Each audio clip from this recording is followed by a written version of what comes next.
ગયા વર્ષમાં મોદીએ જો કામ કર્યા એ જોઈને અમે એને મત આપ્યું છે। આ 5 વર્ષમાં પણ એને તક આપ્યો અને જીતાડ્યા છે।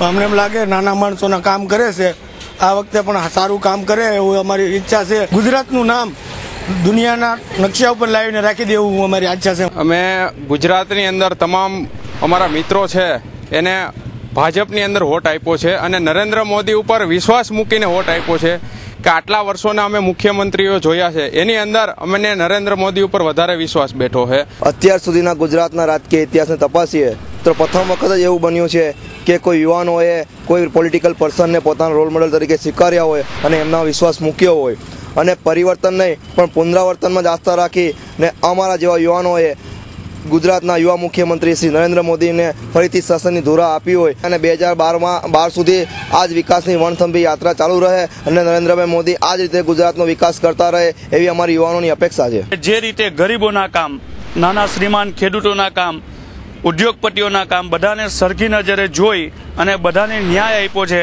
અને અમને સદાને માટે ન્યાય મળે એવી અમે અપેક્ષા એમની પાસે રાખીએ છીએ। છેલ્લા 8 વર્ષથી જોઈએ છીએ કે ઇંગ્લિશ મીડિયાઓ દ્વારા ગુજરાતની નાની અમસ્તી ઘટના હોય તો પણ એને મોટું સ્વરૂપ આપી અને ગુજરાતને વારંવાર બદનામ કરે છે અને ચૂંટણીઓ દરમિયાન હાલના વર્તમાન મુખ્યમંત્રી નરેન્દ્રભાઈ મોદીને થડ મૂળમાંથી ઉખેડી નાખવા માટે ઇંગ્લિશ મીડિયાઓ વિદેશીઓના એજન્ટ બનીને ગુજરાતને બદનામ કરે છે, નરેન્દ્ર મોદીને બદનામ કરે છે। પણ ગુજરાતની સાચી જનતાએ એનો જવાબ જોરદાર રીતે આપી અને ગુજરાતના મુખ્યમંત્રીને ત્રીજી વખત મુખ્યમંત્રી બનાવ્યા છે અને એ 5.5 કરોડ લોકોના મતથી જે મુખ્યમંત્રી બન્યા છે એક સત્યતાનો જવાબ છે અને ઇંગ્લિશ મીડિયાઓ ગુજરાતને બદનામ કરે છે એનો મુંહતોડ જવાબ છે।